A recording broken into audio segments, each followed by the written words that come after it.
Hi, this is Shoshana Shia coming to you from Yerushalayim Ira Kodesh, from the holy city of Jerusalem. In today's video, I wanted to share some thoughts from two journals that I've been busy reading. The information happens to fit with some articles that are coming into the news at the moment, and also with some of the work that I've been involved in. And it's kind of a precursor to an interview or two that I'm hoping to get to do. I'm working on doing after Sukkot. So let's take a look at what these journals are that I've been reading, or these publications, and I'll explain a little bit of my thoughts, my take on the information. I'm going to be sharing also some information from my work experience, some insights that are not mentioned in these two articles, and let's explain what all of this is about. So, by way of explanation, at the moment we're in the days between Rosh Hashanah and Yom Kippur, and if you have a look at the news, there'll be a number of articles coming up in the Israeli news telling about the very hard fact that a large percentage of the population is living in poverty, which is a year-round issue, but especially at the time of Chagim, there are a lot of people who are going to be with tremendous financial difficulty. Taking so much time off from working is a problem, having to come up with additional food for certain of the meals. There are people who are not managing to put food on the table. There are all sorts of issues taking place. So these two publications that I've been reading, I'm in the process of going through a number of my journals and deciding whether I'm going to be keeping them or letting them go as I change what was my treatment room into my art studio. The first one is this booklet, which is all about policies and services for children at risk. This particular one was written, it's a Eurosocial publication, and it came out in 2002, so it's a couple of years ago, about 20 years ago, around the time that I came to Israel. The articles that are in this publication are from various different policies of what's happening around the world, how the different countries are dealing with the issue of children at risk. Of course, it begins by explaining who is a child at risk, which children are regarded at risk, and what are they at risk of. So as it explains, if we have a look at the history of what's going on, both in healthcare, in the progression of societies and so on, it used to be that children were not surviving childbirth or were dying young during their childhood. Now, with the certain advances in healthcare, the mortality is, people are living longer. They're managing to get not only through childhood, but they're managing to get throughout their lives and to live very much longer lives.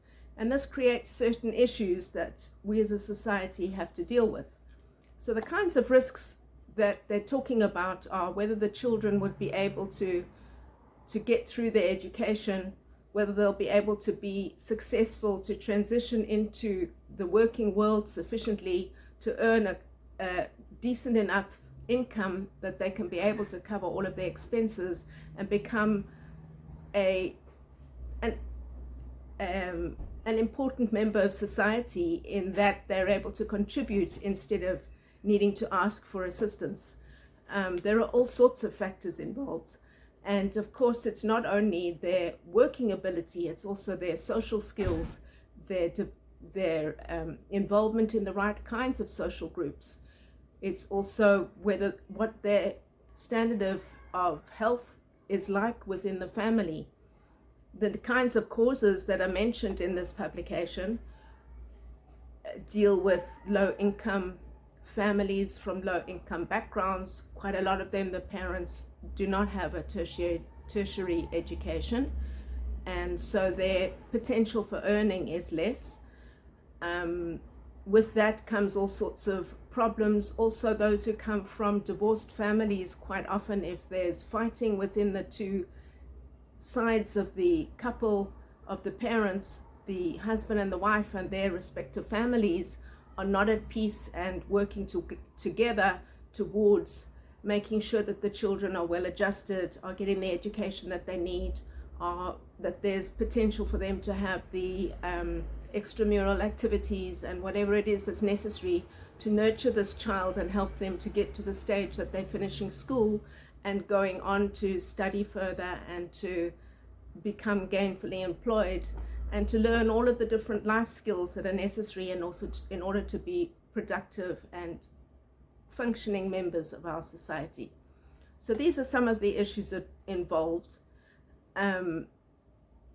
What I would say, what upset me a little bit, since I have if you've seen any of my other videos or if you've looked at my websites, you might know that one of the groups that I'm very interested in assisting is the widows and the orphans, partly in the merit of my late father, whose own father passed away 4.5 months before my father was born, and my father passed away unfortunately when I was still in high school. So that's a group that's close to my heart, and in the merit of my father, I'm constantly looking out for what ways can I be able to use my occupational therapy background and combine it with some of my artistic skills to build something that might be of benefit to others. So it was hard for me to know that, having done a certain amount of reading as to what are the risks involved in somebody who comes from a family where there's only one parent, not because the mother or the parents didn't marry, but because the father or the mother had passed away, rendering that child then an orphan. This category is not mentioned at all in this publication. They do mention other kinds of family dynamics that are problematic. There's a lot of emphasis is given to what happens if a child ends up in a problem situation. They got into the wrong social group, they got pulled into gangs, they got into criminal activity. Various things are spoken about in this publication as to what to do if there's already a problem, what to do if the children are already at risk. But I didn't pick up on ideas of what to do to prevent some of these problems from happening. There is one article that's very interesting, a contribution from Israel, and let's see if I can find it. I should have marked it. And that is the policy and the care that's given to assist the Ethiopian, the Olim from Ethiopia, to be able to integrate into Israeli society. And some of the ideas that were given, I kept on thinking to myself, but these are needs for anybody who's new to Israel, to be able to get to know the society, to improve their language skills, to learn the culture, to improve their earning potential, and so on. And in a little bit, I'm going to come to share a couple of thoughts and concerns that I have. Let's fast forward that by adding the next article that I've been reading. And it's an article in an American journal, OT Practice, which is one of the publications that's put out by the American Occupational Therapy Association. And this particular article is talking about why you should start saving for your retirement and at what stage you should start doing so. And it gives an example of 3 different occupational therapists who were at different stages in their career, and they were all 3 of them were starting to save $200 a month towards their retirement, and what the implications would be. The one was just starting her career, and so starting to put away $200 a month gives her X amount potential. The figures are mentioned in the article. Obviously, those figures would be changing since this publication is also from a couple of years ago. The next OT was already 35, and the next was 45. She was already had her own private practice, and so she had expenses for managing her private practice with less amount to put away, but she was starting to do some saving. So in this article, it mentions a couple of barriers to saving, which I thought were quite interesting to share. And they are that some people consider that retirement is a long way away, so why should I start right at the beginning of earning to start to put away for my retirement? The next question posed is that I'll probably inherit something from my parents. Well, if parents are going to be earning a lower income, they're not that likely to be able to have the means to leave anything to their children, never mind being able to have the financial means to take care of them while they're alive. So that is a problem in many ways. The answer that's given in this article is a different idea, and that is that with people living longer, they quite often are using up their own financial means and resources to take care of their own retirement, or if they're going into a nursing home or any kind of a facility for the elderly, they might be using up whatever their financial means are and not able to leave anything to their children. So relying on inheritance from parents is not necessarily a wise thing. Now comes an issue which I want to link back to what we were talking about in the policies and services for children at risk, and bring it into planning for one's future, and then pull a couple of ideas together, or rather I'll be posing some problems that I really hope that we can open up some discussion. If anybody has comments, to put comments in the comments below. And I'm putting out this video to hope to get a little bit of interaction and explain a couple of other issues, which I'll get to shortly. So the next question that's posed in this article is the question that I don't make enough money from the job that I'm doing, so how can I be able to be putting away anything to save? That we're going to get to in a few minutes. The last one is I don't know where to put my savings, and for that one I'm hoping to do some interviews that will help to give anybody ideas if they are coming to Israel as to what kinds of things could they do in Israel as potential savings towards their retirement. So there are a couple of issues involved. The first issue is what happens for the children, for these children who are at risk. The next one, which is my question, is why wait until the children are at risk? What could we do as a community to be able to help that they're not creating children at risk? Just to give some ideas, I was looking up some information. The Office of Juvenile Justice and Delinquency Prevention in America says, in a study that was done in 2010, they were listing children from America as 20% of the population of children lived in poverty in 2010. The statistics that I found for Israel was that 22%, or 1.8 million, live in poverty in Israel. That's according to statistics from 2015. I didn't find more recent statistics. I'd have to go and do so. Finding statistics, incidentally, for those who are listed as being widows or orphans is a little bit difficult. I've had some challenges in coming up with those statistics. Out of the 22%, or the 1.8%, 31.2% are children who are living in poverty. So all of those children would be at risk. And I would say that it's not only a case of being at risk of whether they're going to be developing the right social skills, the right life skills to be able to get through their schooling and become gainfully employed, but there are a number of other factors involved. Just to mention, Israel has one of the highest poverty rates in the developed world from an OECD report that was done also around 2015, I think. And poverty is under $900 per month in 2020, which is less than half of the average income here. So the things that are bothering me and that I wanted to put out there, it might be a little bit controversial. I apologize if it gets anybody upset.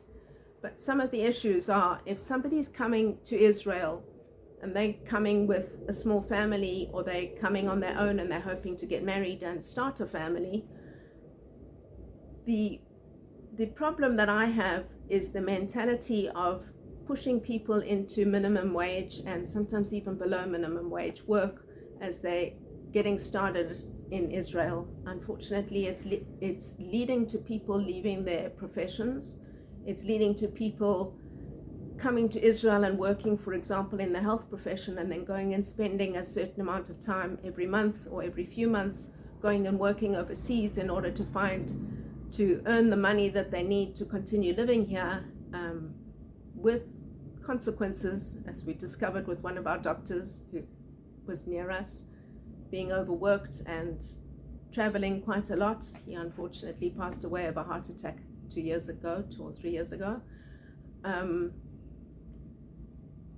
There are a couple of issues that I've had, and I can say for myself, I came to Israel as an occupational therapist. I already had at least 12 years working experience. I came with a business plan of a center that I wanted to create, that still every little while I think that I would like to create it.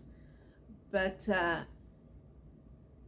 if anybody was to have a look at my salary slips, in Israel we call them tlush maskoret, which is the Hebrew for salary slip. The kinds of salaries that I was earning was quite often quite a lot less than $900. In fact, the first salary was $100 for the whole month of working 6 days a week, full school days, with unpaid overtime. And it's absolutely impossible to be able to cover any expenses on that kind of an income. So with that kind of an income, it wasn't possible for me to be able to become a member of the Israel OT Association, which was about 240 shekels at the time. My salary was not that much more than that, at 390 shekels. When I'd come on my pilot trip, I was assured that my starting salary would be a minimum of 4,000 shekels. And based on that, I had rented my first apartment. I did actually start renting with somebody else, which unfortunately didn't work out. But when I started working, I really thought that I would be earning sufficiently. And quite a number of my salary slips for a couple of years working here were nowhere near 4,000 shekels. With my rent being about 2,000 shekels, to be earning 2,000 shekels and having to cover all of my other expenses in addition to rent, that does not help one to be able to start to save for one's retirement. And I must say that I had started working on saving for my retirement in the first job that I was in, working in South Africa. I was very diligent about putting away my income.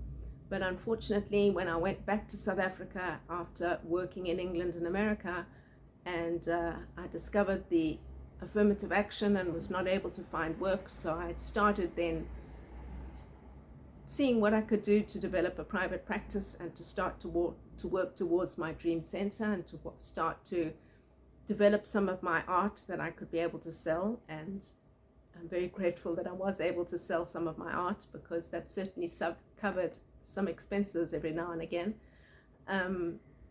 But the issue is that if people are coming here and earning 25 shekels an hour, 30 shekels an hour, 40 shekels an hour, and the rents are just continually going up and up and up, when somebody has a young family and they're needing to cover all of these expenses, plus cover whatever's involved necessary for schooling, and of course their clothing and any toys that they need, any books that they need. There are all sorts of expenses that are important for children.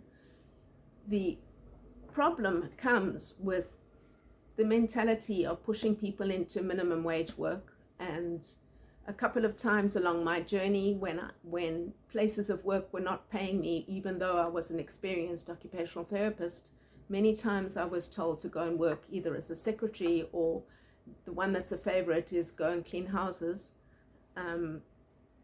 And I've had a number of discussions with a couple of other Olim who've come to Israel and have said that due to their health, for example, one orphan turned to me for advice and said to me she had anemia, she didn't have the ability to be cleaning houses for enough to be able to cover her expenses. What could she do? And we had quite a bit of discussion around what the options were for her.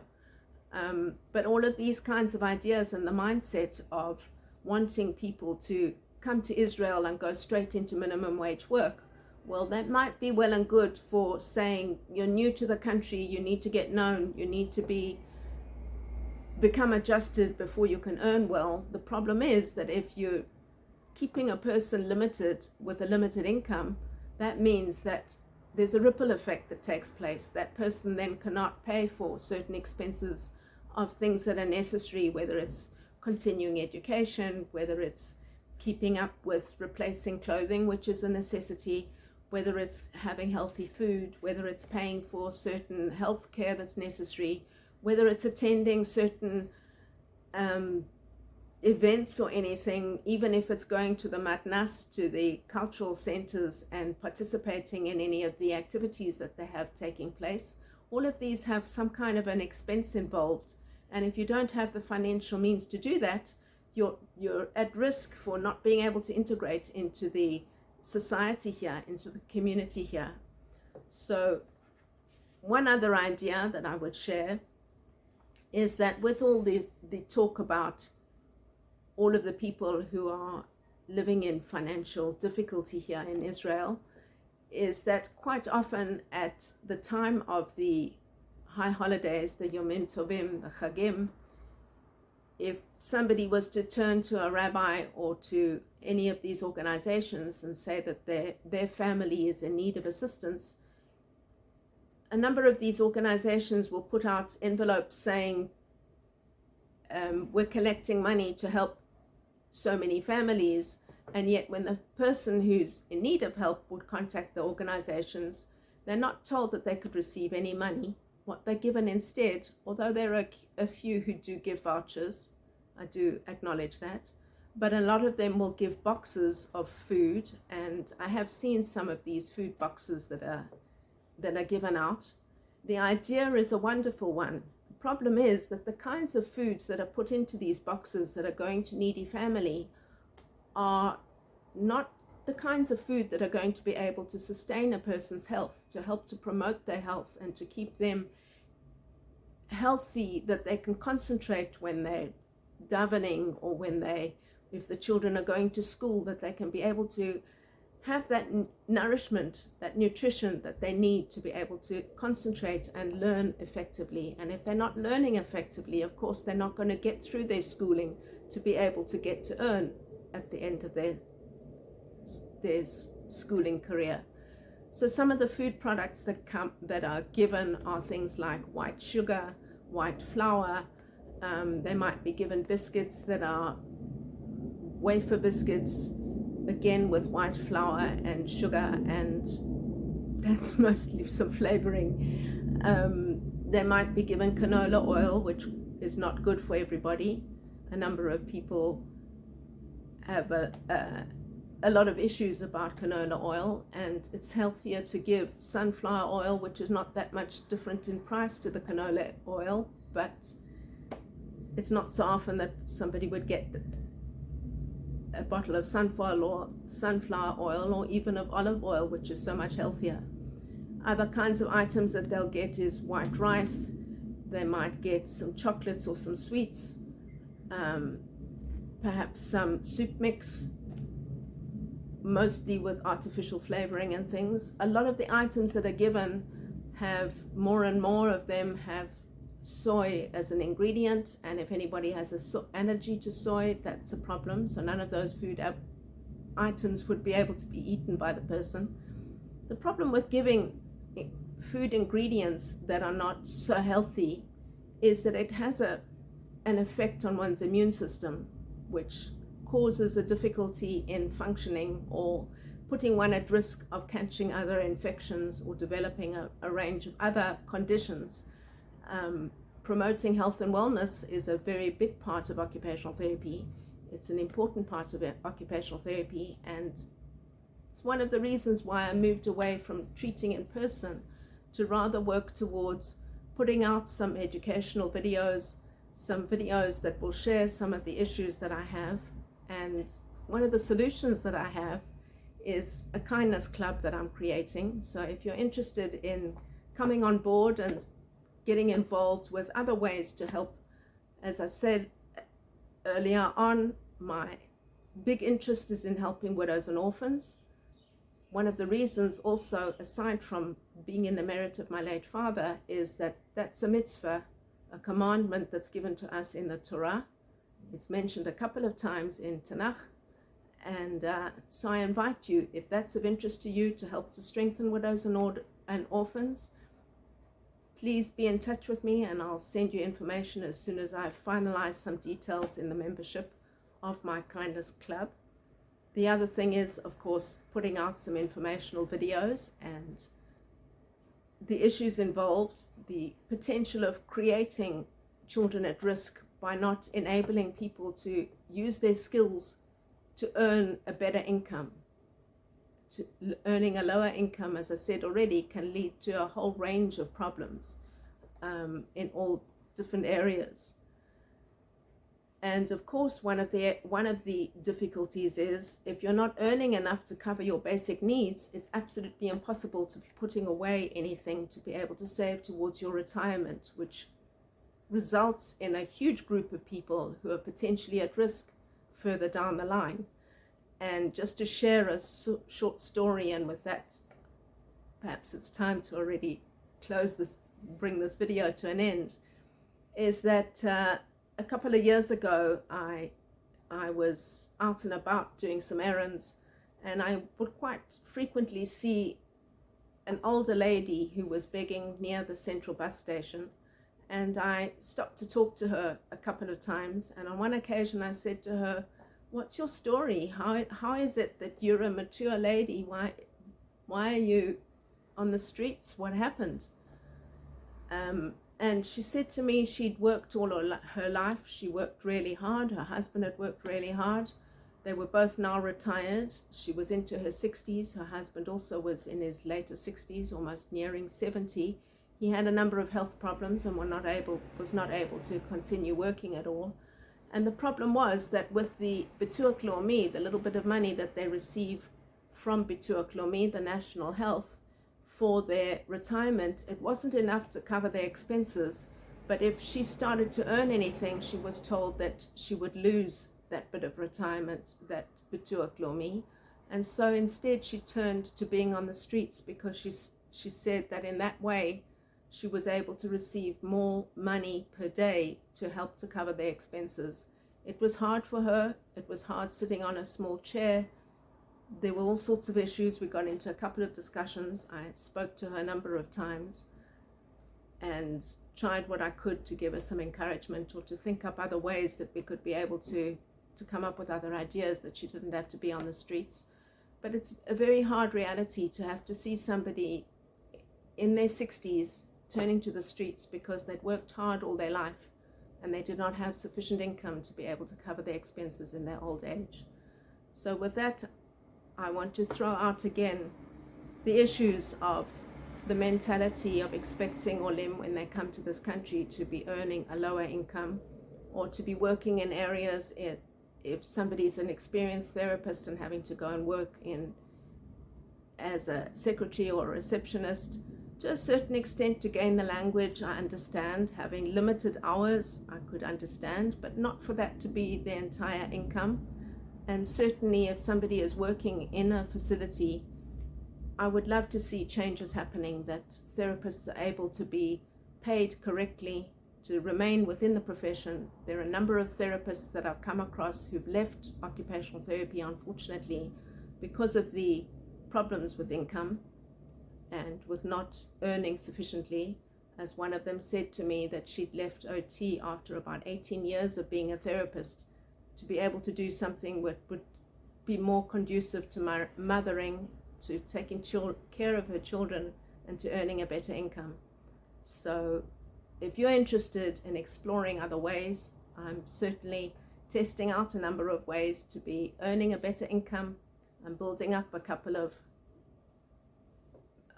opportunities for earning a passive income, and I invite you also, aside from that, to join me in an interview hopefully in a few weeks' time, and also let me know if you're interested in joining my kindness club, looking at what we can do to assist widows and orphans, that they could be able to have things that they need, especially one of the areas that's close to my heart is when somebody gets married without parents to assist them because their parents are no longer in this world, that they should have new items to start their home. And so that's one of the projects that I've been involved in quite a bit. You can have a look at my online store, which you'll find on Creations from Jerusalem, and my Patreon page, which I'll put a link in the show notes below, and see what you can do to help us to get involved and to help to make some kind of a difference. I'd like to hear your thoughts as to the issues involved and what we can do. In this publication, it does mention the fact that societies around the world, for the issues involved in children at risk, that it's not falling only to the government, that it is an issue that the private sector is having to take a role in and to assist. So I'd love to hear what your thoughts are, what your understanding is of children at risk, whether I gave sufficient explanation. And with that, I wish you a blessed day. Shana Tova Umetoka, and I'll see you in another video. Ciao for now.